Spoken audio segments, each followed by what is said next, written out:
কিশোরগঞ্জ জেলার কটিয়াদী উপজেলার লোহাজুড়ি ইউনিয়নের দশপাখি গ্রাম থেকে জালালপুর গ্রামে যাওয়ার জন্য সাধারণত স্থানীয় সড়কগুলো ব্যবহার করা হয়। আপনার যাত্রার সুবিধার্থে নিচে বিস্তারিত তথ্য দেওয়া হলো। যাতায়াতের রুট: দশপাখি গ্রাম থেকে জালালপুর যাওয়ার জন্য আপনি লোহাজুড়ি জালালপুর সড়ক ব্যবহার করতে পারেন। গ্রাম্য পথ হওয়ায় যাতায়াতের জন্য রিক্সা, ব্যাটারি চালিত অটোরিকশা, ইজি বাইক বা মোটরসাইকেল সবচেয়ে উপযোগী মাধ্যম। দূরত্ব: এই দুটি গ্রামের দূরত্ব খুবই কম, সাধারণত 3 থেকে 5 কিলোমিটারের মধ্যে।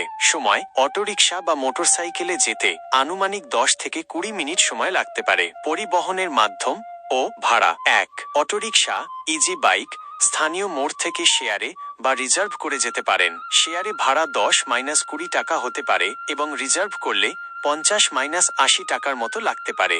2 রিক্সা: ধীরগতিতে গ্রামের দৃশ্য উপভোগ করে যেতে চাইলে রিক্সা নিতে পারেন, এতে ভাড়া একটু বেশি হতে পারে। ভ্রমণের টিপস: বর্ষাকালে গ্রামীণ রাস্তার অবস্থা দেখে বের হওয়া ভালো, কারণ কিছু নিচু রাস্তা কর্দমাক্ত হতে পারে। আপনি যদি সঠিক দিক নিয়ে দ্বিধায় থাকেন, তবে স্থানীয় লোহাজুড়ি বাজার বা দশপাখি মোড় থেকে দিক নির্দেশনা নিতে পারেন।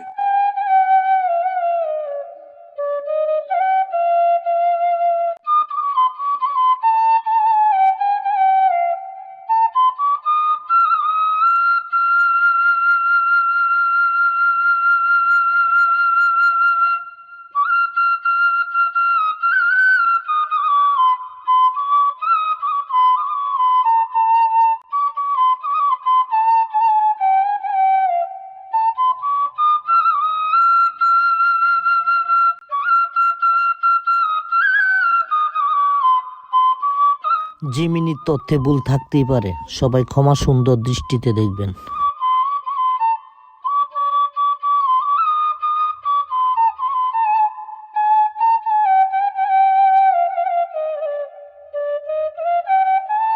আজকের মতো এই পর্যন্তই ভিডিও। দেখা হবে নতুন কোনো ভিডিওতে। আবারও আসবে হাসির খোরাক বিনোদন নতুন কোনো গ্রাম নিয়ে। আশা করি আপনারা আমাদের সাথেই থাকবেন।